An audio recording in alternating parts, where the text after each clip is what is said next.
नमस्कार, स्वागत है आपका आईएएस पॉइंट के यूट्यूब चैनल में। मेरा नाम सोनाली है। देखिए, यूपीएससी की परीक्षाओं में अक्सर वर्ल्ड जी के संबंधी प्रश्न पूछे जाते हैं। आप सभी ये बातें जानते हैं। मेरी क्लासेस आपके इंपॉर्टेंट क्वेश्चंस की रहती है, जिसमें आज का जो हमारा टॉपिक होगा वह होगा भारत के भौगोलिक क्षेत्र से कुछ क्वेश्चंस होंगे जो कि बहुत इंपॉर्टेंट होंगे। तो आप वीडियो को लास्ट तक ज़रूर देखिएगा, और अगर आपको किसी भी क्वेश्चन का आंसर पता है तो क्वेश्चन के आंसर ज़रूर दीजिए, क्योंकि आप जो लिख देंगे वो आप कभी नहीं भूलते। और इसके साथ साथ मैं आपको यह भी कहना चाहूँगी कि किसी भी प्रश्न में या उसके आंसर में अगर आपको कोई डिफ़िकल्टी होती है, या किसी भी चैप्टर में जो मैंने आपको पढ़ाया है अदरवाइज कुछ और भी, तो आप हमसे कमेंट सेक्शन में ज़रूर पूछ सकते हैं।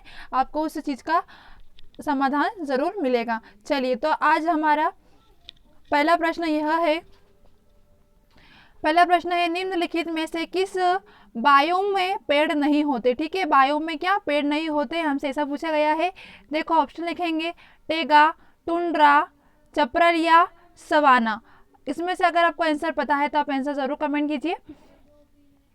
चलिए, तो देख लेंगे हम कि किस बायोम में पेड़ नहीं होते हैं। तो इसका सही उत्तर हो जाएगा ऑप्शन नंबर बी, मतलब कि जो टुंड्रा है ना उसमें क्या हैगा, पेड़ नहीं होते। अब देखो यह टुंड्रा क्या है, तो टुंड्रा क्षेत्र उत्तरी ध्रुव के इस स्थान पर जलवायु अत्यधिक शीत होने के कारण क्या होता है कि जो इस क्षेत्र होता है ना, इसका जो क्षेत्र टुंड्रा का क्षेत्र होता है, वहाँ पे क्या होता है कि जलवायु अत्यधिक शीत होने के कारण यहाँ पर सीमित संख्या में ही वनस्पति उपलब्ध है। मतलब कि यहाँ की जो जलवायु है वो बहुत शीत होती है। इससे क्या होता है कि वहाँ पर जो पेड़ है, मतलब सीमित संख्या है तो सही, परंतु जो सीमित संख्या में ही वनस्पति वहां पर उपलब्ध है। ठीक है, चलिए अगले प्रश्न की ओर चलते हैं हम। अगला प्रश्न है हमारा, राजस्थान में कुल क्षेत्रफल का कितना प्रतिशत हिस्सा थार मरुस्थल में स्थित है। ऑप्शन देखेंगे हम, 30%, 40%, 60% या 70%। चलिए, अगर आपको इसका आंसर पता है तो आप कमेंट सेक्शन में आंसर जरूर दीजिए। देखिए, जो थार मरुस्थल है ना, विश्व का सबसे बड़ा मरुस्थल है। क्या है यह, क्या है, विश्व का बड़ा है। ठीक है, विश्व का जो बड़ा मरुस्थल है वह कौन सा है, तो वह कौन सा है, थार मरुस्थल। ठीक है, अब देखो ये चीज तो होगा कि थार मरुस्थल विश्व का सबसे बड़ा क्या है, मरुस्थल है। यहाँ मरुस्थल भारतीय उपद्वीपों में लगभग 2 लाख वर्ग किलोमीटर क्षेत्र में फैला है। कितने, 2 लाख वर्ग किलोमीटर में क्षेत्र में फैला हुआ। अब देखो, सबसे विश्व का सबसे बड़ा है तो बहुत ज़्यादा होगा ही सही इसका विस्तार। तो इसका विस्तार कितना है, 2 लाख है। इसके साथ साथ यह राजस्थान का कुल क्षेत्रफल का कितना प्रतिशत हिस्सा थार मरुस्थल में है। हमसे ये पूछा गया है कि कितना प्रतिशत जो हिस्सा है वह कहाँ पर है, राजस्थान में। तो इसका सही आंसर क्या आ जाएगा, ऑप्शन नंबर सी, मतलब कि जो 60% है वह हिस्सा राजस्थान के क्षेत्रफल का जो थार स्थल है, मरुस्थल, उसमें स्थित है। ठीक है, इसके साथ साथ यह मरुस्थल क्या है, जो थार मरुस्थल है, यह क्या है, तो यह विश्व का सबसे बड़ा मरुस्थल है। कौन सा, थार। ठीक है, थार। चलिए अगले प्रश्न की ओर चलते हैं हम। अगला प्रश्न है हमारा, भारत के सबसे बड़ा नमक उत्पादक राज्य कौन सा है। ऑप्शन दिखेंगे, राजस्थान, गुजरात, तमिलनाडु या उड़ीसा। ठीक है, चलिए अब देखेंगे हम कि भारत का सबसे बड़ा जो नमक उत्पादक राज्य है वह पूछा गया है हमसे। तो भारत में जो प्रतिवर्ष है ना 160 लाख टन नमक का उत्पादन किया जाता है। कितना, 160 लाख। ठीक है, लाख टन का क्या किया जाता है, नमक का उत्पादन किया जाता है। भारत विश्व का तीसरा सबसे बड़ा नमक उत्पादक राज्य है। ठीक है, भारत को कौन सा स्थान प्राप्त है नमक में, तो तीसरा स्थान प्राप्त है। इसके साथ साथ गुजरात, राजस्थान, आंध्र प्रदेश और तमिलनाडु भारत के प्रमुख नमक उत्पादक राज्य है। मतलब इनके साथ क्या मिलके कार्य किया जाता है, किसके साथ, गुजरात, राजस्थान, आंध्र प्रदेश और तमिलनाडु। चलिए आगे जानेंगे, और भारत के प्रमुख नमक उत्पादक राज्य है ये तो। ठीक है, उड़ीसा में भी गंजमपुरी और बालासोर में लगभग 30,000 टन नमक का उत्पादन किया जाता है। ठीक है, हमसे क्या पूछा गया, भारत का सबसे बड़ा नमक उत्पादक राज्य कौन सा है, तो कौन सा है सबसे बड़ा, कौन कौन शामिल है, गुजरात, राजस्थान, आंध्र प्रदेश और तमिलनाडु भारत के प्रमुख उत्पादक राज्य है। ठीक है, तो ऑप्शन में क्या किया गया, गुजरात भी आ गया हैगा, राजस्थान भी आ गया हैगा। ठीक है, आंध्र प्रदेश और तमिलनाडु, मतलब कि उड़ीसा नहीं आया है। उड़ीसा नहीं है, मतलब कि ये तीनों क्या है, ये तीनों ही नमक उत्पादक राज्य है। परंतु जो सबसे बड़ा कहा जाता है ना, वो राजस्थान को कहा जाता है। किसे कहा जाता है, सॉरी राजस्थान को नहीं कहा जाता है, गुजरात तो कहा जाता है। ठीक है, सबसे पहले गुजरात आता है, उसके बाद राजस्थान, तमिलनाडु और गुजरात आते हैं। ठीक है, किसमें, नमक में। ठीक है, भारत को कौन सा स्थान प्राप्त है इसमें, तो भारत को तीसरा स्थान प्राप्त है। चलिए अगले प्रश्न की ओर चलते हैं हम। अगला प्रश्न है हमारा, भारत ओमोन रिफाइंड लिमिटेड निम्नलिखित में से किस रिफाइनरी का कार्य करते हैं। ऑप्शन देखेंगे हम, बोंगाईगांव रिफाइनरी, बीना रिफाइनरी, हल्दिया रिफाइनरी या नुमालीगढ़ रिफाइनरी। चलिए अगर इसका आपका आंसर पता है आपको तो आंसर जरूर कमेंट कीजिए। चलिए देख लेंगे हम कि जो बिना तेल शोधन है ना, बिना तेल शोधन कारखाना मध्य प्रदेश के सागर में स्थित है। इसका सही आंसर क्या होगा, ऑप्शन नंबर बी, क्योंकि यह कहाँ पर है, यह मध्य प्रदेश के सागर में है। ठीक है, कहाँ पर है, मध्य प्रदेश के जो सागर जिला है वहाँ पर स्थित है। क्या हैगा स्थित यहाँ पर, भारत का ओमोन रिफाइनरी। ठीक है, जो कि इसका कार्य करता है, रिफाइनरी का कार्य करता है। कौन करता है, बिना रिफाइनरी। ठीक है, कहाँ पर है, यह मध्य प्रदेश के सागर में स्थित है। इस तेल शोधन की स्थापना कब की गई, तो इसकी जो तेल शोधन की स्थापना है वह 2011 में भारत ओमोन रिफाइनरीज लिमिटेड ने की थी। चलिए, तो इस प्रश्न से हमको क्या जानना था कि रिफाइनरी क्या का कार्य कौन करता है भारत में, तो बिना रिफाइनरी जो कि लिमिटेड रिफाइनरी का कार्य करती है। यह कहाँ पर है, यह तो मध्य प्रदेश के सागर जिले में स्थित है। इसकी स्थापना कब की गई, तो इसकी स्थापना 2011 में की गई थी। चलिए अगले प्रश्न की ओर चलते हैं हम। अगला प्रश्न, निम्नलिखित में से किस नदी का उपयोग ओलिव रिडले कछुआ अंडे देने के लिए किया जाता है। किसके लिए, जो ओलिव रिडले के कछुआ है ना, उसके अंडे देने के लिए किया जाता है। ऑप्शन है आपका, देव नदी, पेन्नार नदी, हुगली नदी या भीमा नदी। ठीक है, अब देखो कि जो ओलिव रिगड़े है ना, कछुआ अंडे देने के लिए किस नदी का उपयोग किया जाता है, तो देवी नदी है। मतलब कि ऑप्शन नंबर ए आपका, देवी नदी महानदी की एक प्रमुख शाखा है। ठीक है, इसे क्या कहा जाता है, महानदी की प्रमुख शाखा। चलिए आगे देखेंगे, यह उड़ीसा में बहने के बाद बंगाली खाड़ी में गिर जाती है। कहाँ पर, देवी नदी। ठीक है, तो इसे क्या कहता है, इस नदी को, मतलब इस नदी का जो उपयोग है वह ओलिव रिगड़े कछुआ अंडे देने के लिए करते हैं। चलिए अगले प्रश्न की ओर चलते हैं हम। अगला प्रश्न है हमारा, निम्नलिखित में से किस क्षेत्र का मक्का प्रमुख भोजन है। ठीक है, प्रमुख भोजन पूछा गया है हमसे। ऑप्शन देखेंगे, पश्चिमी यूरोप, रूस, मध्य अफ्रीका या दक्षिण पूर्व एशिया। चलिए, तो अगर आपको इसका आंसर पता है तो आप आंसर जरूर कमेंट कीजिए। देखिए कि जो मक्का की फसल है, ठीक है, मक्का की फसल विश्व के विभिन्न भागों क्षेत्रों में उगाई जाती है। ठीक है, मतलब अधिकतर जगहों पे उगाई ही जाती है। मतलब अलग अलग जो भाग है वहाँ पे, मतलब भिन्न जो भूगोल के क्षेत्र है उसमें उगाई जाती है।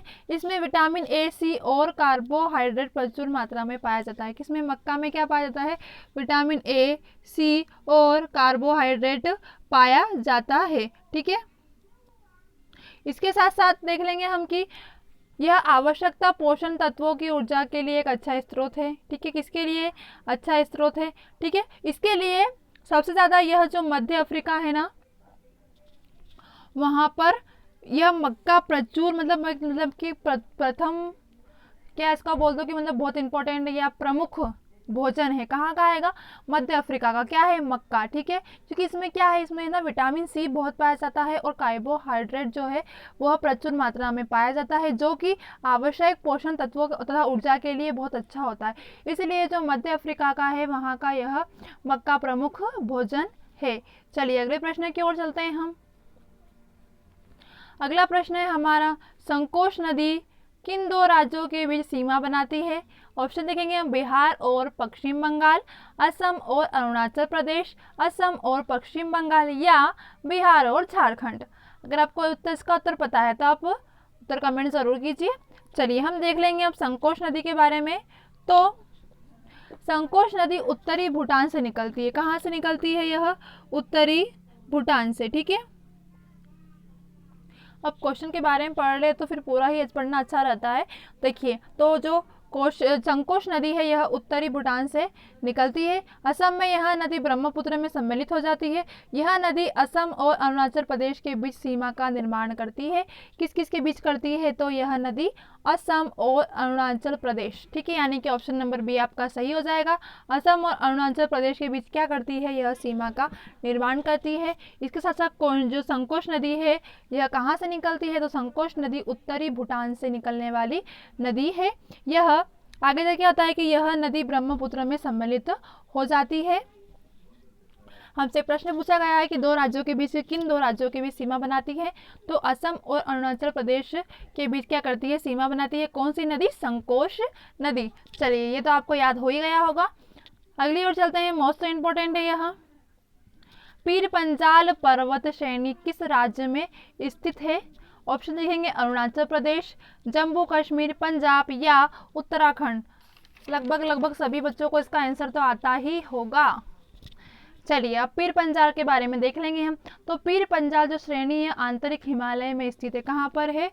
आंतरिक हिमालय में, मतलब कि आंतरिक हिमालय में स्थित है। यह पूर्व पश्चिम की ओर हिमाचल प्रदेश और जम्मू कश्मीर व पाकिस्तान अधिकृत कश्मीर में स्थित है। मतलब कि जो अधिकतर किस में है? जम्मू कश्मीर में है और पाकिस्तान में भी स्थित है। आगे देखेंगे इसकी ऊंचाई कितनी है। इस पर्वत की जो ऊंचाई है वह है 1400 मीटर से 4100 मीटर, मतलब 4100 मीटर के बीच में है, ठीक है। कितनी ऊंचाई है? 1400 से 41,000 मीटर के बीच में इसकी पर्वत की ऊंचाई। इसके साथ साथ हम देख लेंगे, हमसे क्वेश्चन पूछा है यह किस राज्य में स्थित है। तो मैंने आपको क्या बताया कि यह हिमालय, मतलब कि हिमालय में हिमाचल प्रदेश और जम्मू कश्मीर व पाकिस्तान में भी है, परंतु अधिकतर कहाँ पे है? जम्मू और कश्मीर में अधिकतर है। मतलब कि ऑप्शन नंबर बी आपका सही हो जाएगा, ठीक है। चलिए अगले प्रश्न की ओर चलते हैं हम। अगला प्रश्न है, भारत में अधिकतर किस प्रकार के वन पाए जाते हैं? इंपॉर्टेंट प्रश्न है आपके लिए। ऑप्शन लिखेंगे हम उष्णकटिबंधीय पर्णपाती वन। ऑप्शन नंबर बी है आपका सवाना व मरुस्थलीय वनस्पति। ऑप्शन नंबर सी है आपका मध्य प्रदेश रेखीय सदाबहार वन। ऑप्शन नंबर डी है आपका उष्णकटिबंधीय वर्षा वन, ठीक है। अब देखो इसका सही आंसर क्या होगा? तो इसका सही आंसर होगा ऑप्शन नंबर ए, उष्णकटिबंधीय पर्णपाती वन, ठीक है।